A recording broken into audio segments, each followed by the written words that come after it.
स्वागत है आपका आज की क्लास में। आज का हमारा टॉपिक है रेलवे का विकास, डेवलपमेंट ऑफ रेलवेज। तो देखिए, इसमें एक बात तो सबको पता ही है कि रेलवे कब भारत में चली। ये छोटे मोटे बहुत सारे एग्जाम्स में पूछा जाता है, तो ये सबको पता होता है कि ये चली कब। 16 अप्रैल 1853। ये छोटे मोटे एग्जाम्स में पूछा जाता है, लेकिन इसके बाद की कहानी, इसके पहले की कहानी, ये हम लोग इसमें पढ़ेंगे। ठीक है, क्योंकि यहीं से हो सकता है कुछ एग्जाम्स का तो यहीं से मंशा पूरा हो जाए। तो अब वो लोग जरा समझें कि आखिर में क्या था, विकास कैसे हुआ। ठीक, हम लोग उसको देखेंगे। और ये चीजें, ये जो क्लास है बेसिकली, ये जो पीसीएस में के मेंस जो लोग दे रहे होंगे या यूपीएससी का मेंस, इसमें ये सब चीजें पूछी जाती हैं। विशेष करके जो ऑप्शनल वाले हैं, हिस्ट्री ऑप्शनल जिनका रहता है, उसमें ये चीजें पूछी जाती हैं। ठीक, अब देखिए एग्जाम का क्या हो गया है कि दायरा थोड़ा थोड़ा सा बदल गया है। जो बड़े एग्जाम से पूछे जाते थे, अब वो किसी भी एग्जाम में पूछ लिए जा रहे हैं। तो इसमें से कौन सा कब टॉपिक उठाकर पूछ दिया जाए, ये नहीं पता। तो हम लोग पूरा डीप में पढ़ते हैं, उसके बाद से फिर आंसर देना आपके लिए आसान हो जाएगा। तो आइए देखते हैं। इसको पहले देखेंगे कि आखिर में रेलवे के विकास के पीछे उनका उद्देश्य क्या था। उद्देश्य किसका? अंग्रेजों का। फिर कुछ महत्वपूर्ण पहलुओं को देखेंगे। महत्वपूर्ण पहलू, इंपॉर्टेंट एस्पेक्ट्स।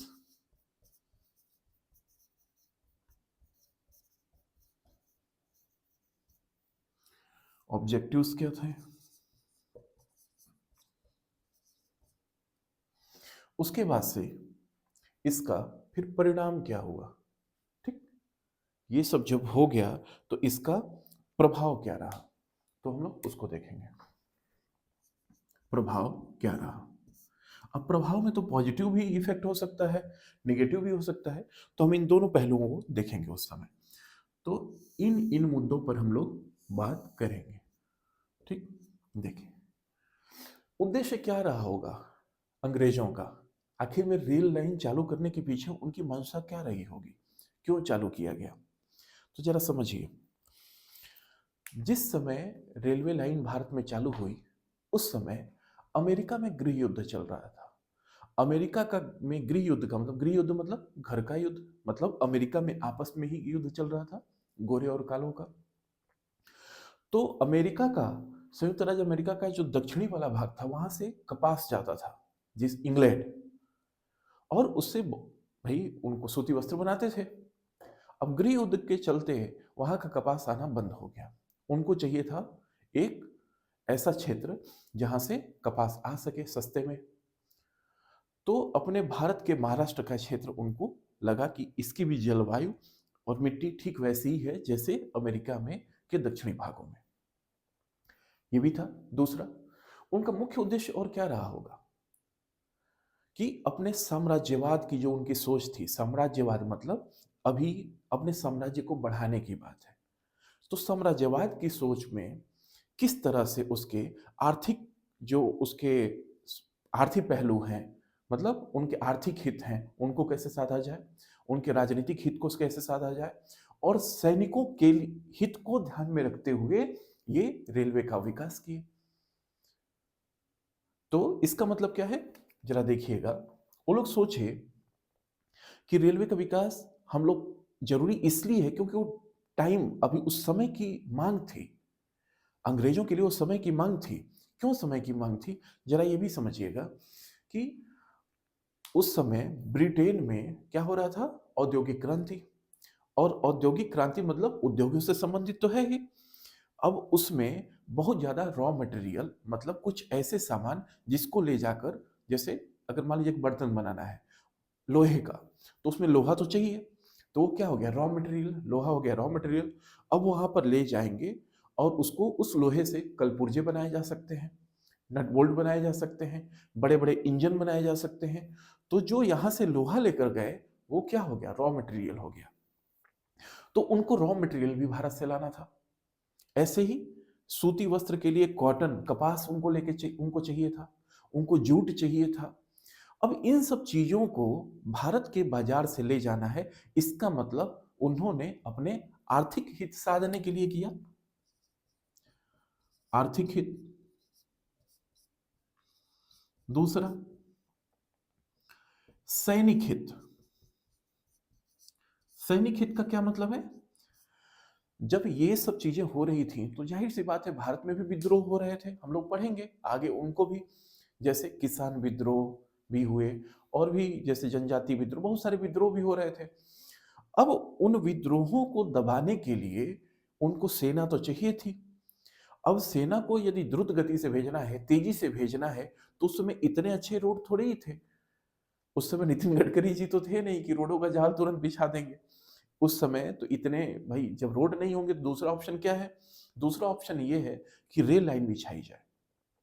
तो एक ऑब्जेक्टिव उनका ये था कि कितना जितना जल्दी हो सके हम रेल लाइन बिछा दें सुदूरवर्ती क्षेत्रों तक, कनेक्शन उसका ऐसा बैठा दें कि यदि कहीं से कोई विद्रोह होता है हमारे अंग्रेजी शासन के विरुद्ध, तो तुरंत सेना भेजकर उस विद्रोह को दबाया जा सके। एक तो ये भी उद्देश्य था जो सैनिक हित थे। इसी तरह से राजनीतिक हित की भी बात कर लें कि किस तरह से अगर हम लोग ये सब सारे काम करेंगे तो यहाँ की सत्ता, यहाँ की सरकार वो हमारे पकड़ में रहेगी, हमसे डरेगी। ये सब उनके उद्देश्य थे। साथ ही साथ ब्रिटिश निर्मित जो सामान थे, सामान के लिए बाजार उपलब्ध कराना, बाजार उपलब्ध कराना मतलब क्या है इसका? इसका मतलब यह है कि मान लीजिए यहां से सामान तो लेकर गए, वहां पर सामान बन भी गया, सामान बिकेगा कहाँ?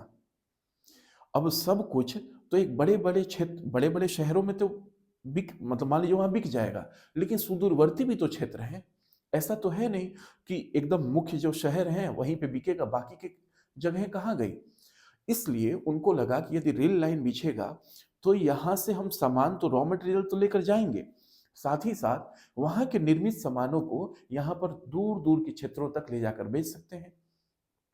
ये भी था। इसके साथ और क्या था उनका? पैसे कमाना। कैसे? जरा देखिए, ये हम लोग अभी आएंगे महत्वपूर्ण पहलू में। सामान तो उपलब्ध हो ही गए इस तरह से।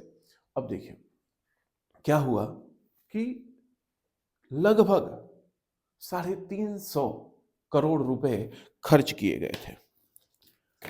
कहां पर? भारत में। किस चीज के लिए? रेलवे के विकास के लिए 350 करोड़। उस समय 350 करोड़ रुपए खर्च किए गए। अब ये पैसे कहां से आए, जरा उसके पीछे समझिए। उसके पीछे का 350 करोड़ रुपए खर्च हुए किसमें? रेलवे लाइन के विकास में। उस समय मैंने बताया था कि जब यहां पर कंपनी वाले अपना अपना व्यापार करने लगे तो वहां पर कुछ ब्रिटेन में अधिकतर लोगों के पास खूब पैसे हो गए। हमने वित्तीय पूंजीवाद में बताया हुआ है पिछली क्लास में। वित्तीय पूंजीवाद को जब बताया था तो इसको डिस्क्राइब किया था कि जब ब्रिटेन में बहुत ज्यादा पैसे हो गए, अब उनके दिमाग में आया कि इस पैसे को हम लोग कहाँ लगाएं ताकि रिटर्न ज्यादा मिले। तो उन जो ब्रिटिश जो नागरिक थे, जो उद्योगपति थे, उन लोगों ने भारत सचिव से संपर्क किया। भारत सचिव एक अधिकारी हुआ करता था जो एक मंत्री स्तर का अधिकारी था, ब्रिटेन में रहता था। उसका खर्चा, उसके ऑफिस का खर्चा सब कुछ भारत से जाता था। वो भारत के मामलों की देखरेख करता था। वो लोग उससे मिले और कहे कि आप रेलवे चलाइए, हम लोग पैसा लगाएंगे। तो इसने कहा कि भाई ठीक है लगाएंगे। और चूंकि भारत सचिव ने भी लोगों को कहा कि आप पैसा लगाइए, तो कहा कि ठीक है हम लोग लगाएंगे, क्या मिलेगा? तो भारत सचिव ने कहा कि ठीक है, हम लोग आपको 5% सालाना ब्याज देंगे। आप जितना पैसा भारत में लगाएंगे उस इन्वेस्टमेंट का 5% हम लोग देंगे आपको सूद। और बाकायदा उन्होंने कहा हम लोग डिविडेंड देंगे। डिविडेंड इसका मतलब होता है लाभांश। मतलब जितना लाभ होगा उसका कुछ अंश हम आपको देंगे। इसी को बोलते हैं लाभांश या इंग्लिश में डिविडेंड। हम उसका कुछ अंश आपको देंगे। कहे सब ठीक है। अब यहां पर देखिए हुआ क्या, शुरुआत के 50 सालों तक तो लाभ में गया ही नहीं रेलवे, लाभ नहीं हुआ रेलवे को। अब इसका मतलब उनका पैसा डूब गया? नहीं। अब समझिएगा जरा, पहली बात कि पैसे आ कहां से रहे हैं? ब्रिटेन से। कहां पर? भारत में। कौन दे रहा है? ब्रिटेन वासी दे रहे हैं, इंग्लैंड वाले दे रहे हैं पैसे। अब उनको गारंटी दिया गया है कि हम आपको 5% लाभांश देंगे, 5% ब्याज भी देंगे, 5% ब्याज देंगे आपको। तो कैसे दें? इन लोगों ने क्या किया कि कर्ज लिया भारत के ही नाम पर। कर्ज किससे लिया? इंग्लैंड से ही लिया। एक कर्ज को पटाने के लिए दूसरे कर्ज लिए, और फिर उसके लिए उनको 5% दिया। जिससे 5% लिए थे, से सपोज कि मान लीजिए यह इंडिया है, ठीक, और ये ब्रिटेन है ना। इसके उद्योगपतियों ने पैसा दिया, मान लीजिए 100 करोड़ रुपए दिए। अब इंडिया उस 100 करोड़ पे ब्याज देगा 5%। अब इंडिया के पास तो पैसे है नहीं, तो इंडिया को क्या किया? खर्च दिखाया गया उस समय अंग्रेजों के द्वारा कि देखो, चूंकि हम तुम्हारे विकास के लिए कार्य कर रहे हैं, इसलिए तुम्हें कर्ज लेना पड़ेगा, क्योंकि हमने उनसे वादा किया था अपने लोगों से। अब फिर भारत के नाम पे बिल फाड़ रहे हैं, फिर कर्ज लिए, और फिर वो पैसा कहां गया? इंग्लैंड।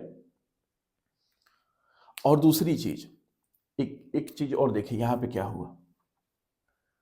लगभग लगभग 1 मील रेलवे लाइन बिछाने में इन लोगों ने क्या किया?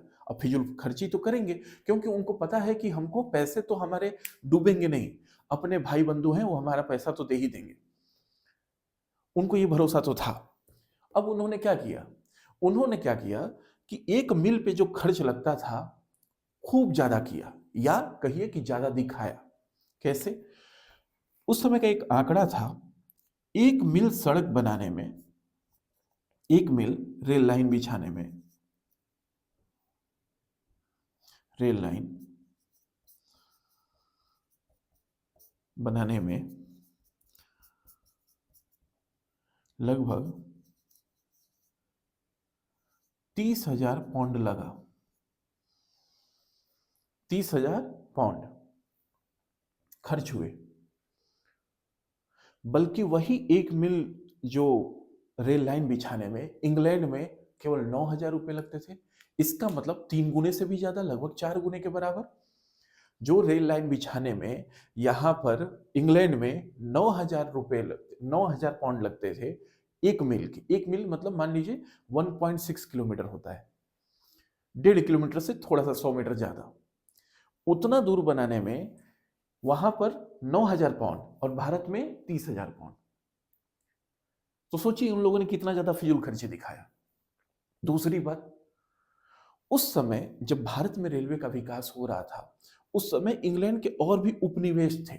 उपनिवेश का मतलब मैंने पिछली क्लास में बताया है, यदि कोई शक्तिशाली देश किसी कमजोर देश के क्या कर ले, उसके सांस्कृतिक, राजनीतिक, आर्थिक इन चीजों पर कंट्रोल कर ले, तो मजबूत देश क्या कहेगा कि एक कमजोर देश मेरा उपनिवेश है।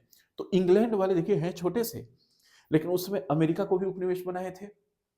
अमेरिका उस समय आजाद तो हो ही गया था, लेकिन उसके बाद भी वहां के जो रेल पटरी वगैरह बिछाने का कार्य कर रहे थे वो इंग्लैंड वाले ही कर रहे थे। ऑस्ट्रेलिया उनका उपनिवेश था, वहां पर भी कर रहे थे।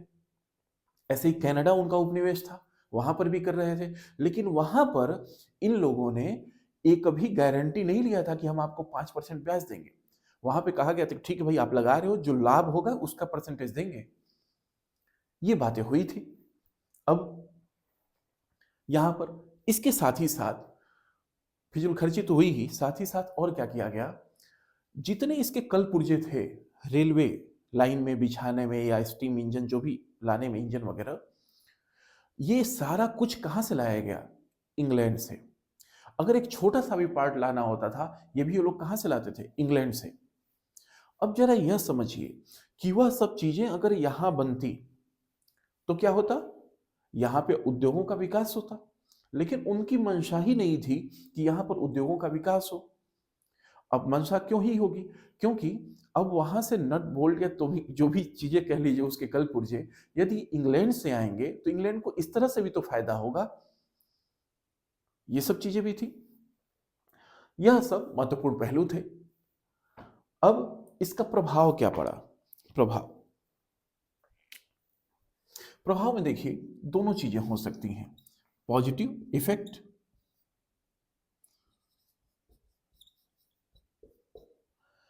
और निगेटिव, सकारात्मक पहलू और नकारात्मक पहलू। सकारात्मक पहलू क्या थे? सकारात्मक से ज्यादा पहले हम नकारात्मक ही पढ़ लेते हैं। नकारात्मक पहलू इसके क्या थे? ठीक, तो अब देखिए, अगर उनका आर्थिक हित सध रहा है तो मतलब कहीं ना कहीं भारत का आर्थिक हित का नुकसान हो रहा है। कैसे? जरा देखिए।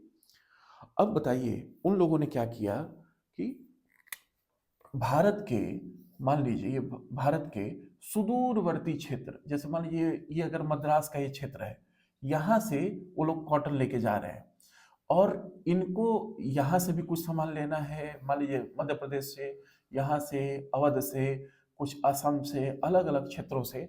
तो ये अलग अलग क्षेत्रों पे क्या किए? रेलवे लाइन बिछाए। रेलवे लाइन जब बिछाए तो अब जब ट्रेनें चली तो ये समझिए कि यहाँ यहाँ के जितने भी क्षेत्र थे, यहाँ से हस्तशिल्प उद्योगों का पतन होने लगा। क्यों? क्योंकि जहां जहां रेलवे लाइन बिछी वहां वहां पर ब्रिटेन के सामान आकर बाजारों में पूरे पट गए। अब चूंकि वह सामान जो ब्रिटेन से आते थे वो मशीनों के द्वारा निर्मित रहते थे, तो जाहिर सी बात है, अगर मान लीजिए कपड़ा का ही बात कर लें तो कोई हाथ से कपड़ा सिला है और कोई मशीनों के द्वारा सिला गया है, तो गुणवत्ता किसकी अच्छी दिखेगी? जो मशीनों के द्वारा सिला गया है। या कोई अगर लोहे की सामग्री बनाई गई है, अगर मशीन में ढालकर अगर बनाई जा रही है तो उसकी गुणवत्ता दिखने में आकर्षक तो वही दिखेगा और जो दिखता है वो बिकता है। तो यहां से जो भारतीय उद्योग धंधे थे छोटे मोटे भी, जो पहले से पारंपरिक चले आ रहे थे, वो भी धीरे धीरे चौपट होने लगे। जो लोहार यहाँ की बाकी लोहे वाली जरूरतों को पूरी करता था, अब वो लोहार भी कृषि के ऊपर डिपेंड हो गया, है ना? तो ये सब चीजें हुई। सैनिक हित कैसे? इसमें नकारात्मक में और क्या आ जाएगा? यदि अंग्रेजों के खिलाफ, ये नकारात्मक हमारे दृष्टिकोण से है, अंग्रेजों के दृष्टिकोण से नहीं है। रेलवे के विकास में भारत का क्या नुकसान किया, ये वो नकारात्मक पहलू है। अब जब सैनिक आए तो यदि कहीं से आवाज उठती भी थी तो उसको तुरंत दमन कर दिया जाता था, उसको दबा दिया जाता था, है ना? तो ये सब चीजें थी।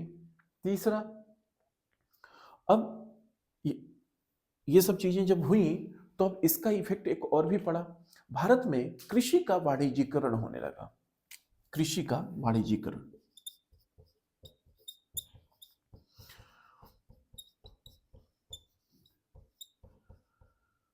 कॉमर्शियलाइजेशन ऑफ एग्रीकल्चर इसको बोलते हैं। वाणिज्यीकरण का मतलब, जैसे पहले कृषि कैसे होती थी? पहले कृषि होती थी कि हम बस निर्वाह कर लें, हमारे खाने पीने के लिए हो जाए, और दूसरा मतलब अंग्रेजों के आने से पहले, और दूसरा जो अनाज उगते थे उसका उद्देश्य क्या होता था कि विनिमय करना, अनाज लेकर गए, कुछ सामान लेकर आ गए, इसके लिए यूज होता था। लेकिन चूंकि भू राजस्व राशि, हम लोगों ने पिछली क्लासेस में पढ़ा है, भू राजस्व राशि इतनी हो गई थी कि अब लोगों के पास उस गेहूं चावल इन सब से वो लगान दे नहीं पा रहे थे, ना ही अपने घर का पेट पाल, मतलब घर घर का पेट भर पा रहे थे बच्चों का। तो उन लोगों ने सोचा कि यदि हम नील की खेती करें, यदि हम चाय की खेती, मतलब चाय जहां पर चाय हो रहा है वहां पर चाय, कहीं कॉफी हो रहा है कॉफी, कहीं रबड़ हो रहा है रबड़, इन सब चीजों की यदि हम खेती करते हैं तो क्या हो जाएगा? कॉटन की खेती करते हैं तो उसका हमें पैसा ज्यादा मिलेगा। उन लोगों ने खाद्यान्नों की जगह पे इनकी खेती करना चालू कर दिया, कॉमर्शियलाइजेशन करना चालू कर दिया, मतलब जिसका भाव हमें ज्यादा मिले। उनकी मजबूरी हो गई, क्योंकि वो लोग महाजनों से पैसा लेते थे लगान देने के लिए या किसी और कार्य के लिए। अब मान लीजिए अगर उनको कॉटन या इन सब चीजों की अगर फसल लगानी है तो उसके लिए पैसे भी चाहिए, तो किससे उधार लेते थे? गांव के महाजनों से। अब गांव के महाजन से जो पैसे लेते थे वो बहुत ज्यादा उस पर टैक्स लेते थे। अब इसके कारण क्या हो गया भारत और क्या होता गया, कृषकों की दशा में क्या हुई, गिरावट आ गई। इसके बाद से और नकारात्मक पहलू में क्या हो गया, भारत से धन की निकासी होने लगी। धन की निकासी, अब धन की निकासी कैसे हुई, ये सब जो हमने बताया, जैसे ब्रिटेन में 9,000 पाउंड लग रहे थे एक मील बिछाने में, और यहाँ पे 30,000 पाउंड। भाई मान लेते हैं टोपोग्राफी कहीं हो सकता है पहाड़ हो, कहीं कुछ और हो सकता है थोड़ा लगे, लेकिन इतना ज्यादा लग जाएगा। और एक औसत निकाला गया है कि वहां पर कितना लग रहा है और यहाँ पर कितना लग रहा है, ठीक। तो ये औसत की बात थी, इसलिए हम लोग समझ पाए कि भाई यहाँ पर जो है बहुत ज्यादा लग रहा है और वहां पर बहुत कम लग रहा है। इसके अलावा और क्या था, इसके अलावा और हम लोगों ने हस्तशिल्प उद्योगों का पतन का तो पढ़ा ही। हस्तशिल्प उद्योगों का पतन मतलब भारत के जो पारंपरिक स्तर पर जो भी उद्योग धंधे हुआ करते थे उनका पतन हो गया। इसके अलावा उनकी औपनिवेशिक शक्ति में वृद्धि हुई। कैसे औपनिवेशिक शक्ति में वृद्धि कैसे हुई, क्योंकि उनका औपनिवेशिक नियंत्रण बढ़ गया। औपनिवेशिक नियंत्रण बढ़ गया। औपनिवेशिक नियंत्रण कैसे, वही हमने बताया था, औपनिवेश उपनिवेश, भारत उपनिवेश था, इस पर नियंत्रण बढ़ गया। कैसे, क्योंकि सैनिकों की आवाजाही जो है वो बहुत तेजी से होने लगी। तो ये सब इसके नेगेटिव पहलू थे भारतीय दृष्टिकोण से। अब पॉजिटिव पहलू क्या होंगे, पॉजिटिव भारत के लिए पॉजिटिव क्या होगा, पॉजिटिव ये हुआ कि जैसे मान लीजिए कि जो आंतरिक व्यापार थे, आंतरिक जो बाजार थे, ये मुख्य बाजार से जुड़ गए। जैसे यहाँ का बाजार, यहाँ का बाजार, ये जुड़ गया। और यदि मान लीजिए कि यहाँ की फसलें हैं या कोई भी सामान यहाँ से जब जा रहा है तो उससे कृषकों को कुछ हद तक लाभ भी होने लगे थे, कुछ हद तक। लेकिन ये सब आंतरिक बाजार से जुड़ गए। आंतरिक बाजार से जुड़ने से फायदा क्या हुआ कि यहाँ के लोगों को अच्छे अच्छे वस्तुएं भी मिलने लगी।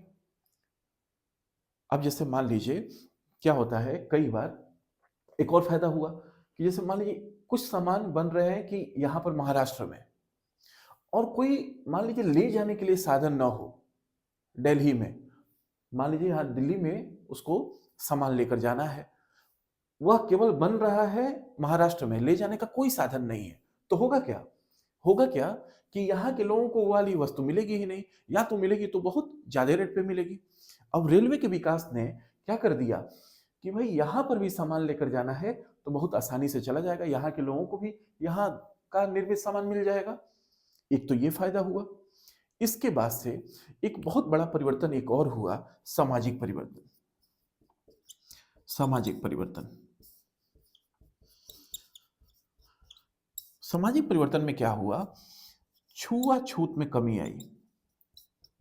छुआछूत में कमी कैसे, देखिए अंग्रेज जब ट्रेन चलाए ना तो अपने लिए तो बड़ी अच्छी बोगी रखते थे, फर्स्ट क्लास, और बाकी सामान्य रहता था। सामान्य का मतलब उसमें सीट भी नहीं रहती थी, नीचे बैठ के जाना पड़ता था।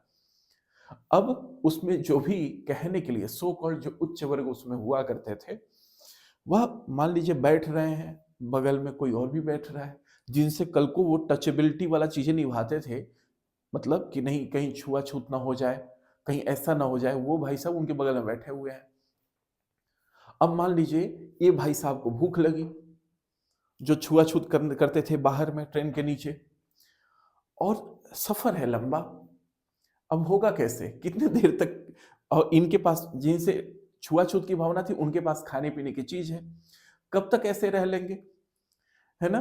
तो कभी ना कभी तो अब भाई शरीर भी तो टच हो रहा है, खाने पीने की भी चीजें उनसे ले रहे थे, दोनों लोग भाई सब मूंगफली तोड़ के ये भी खा रहे हैं वो भी खा रहे हैं, है ना। ये सब सारी चीजें कैसे हो रही हैं, ये सब छुआछूत में कमी ही तो ला रही है, ठीक। अभी भी आप देखिए ना क्या होता है कि कई बार ये जो बाजार वगैरह रहते हैं ये छुआछूत की भावना को कम करते हैं। आप जरा देखिए कैसे क्या होता है, हो सकता है कि किसी आप दूर दराज के गांव में कोई यदि व्यक्ति रहता है, वो देखता होगा गांव में कुछ ऐसे चुनिंदा लोग रहते हैं, वो क्या करते हैं, कहते हैं नहीं हम उनके यहाँ कैसे जाएंगे, वो हमारे यहाँ कैसे आएंगे, हम उनके साथ कैसे बैठ के खा लेंगे, है ना, ऐसा होता है। वही व्यक्ति जब बाजार में जाता है तो देखता है एक बार दाएं, एक बार दाएं, एक बार बाएं, है ना, अपने राइट और लेफ्ट में देखता देखता कोई देख तो नहीं रहा, बैठ जाता है। वो भले ही आपके यहाँ शादी में आता हो तो कहता हो मेरे लिए अलग से व्यवस्था करो, वहां पर नहीं कहेगा व्यक्ति, क्योंकि बाजार है, कहेगा बाजार में तो सब चलता है, ऐसे ही ट्रेन में सब चलता था।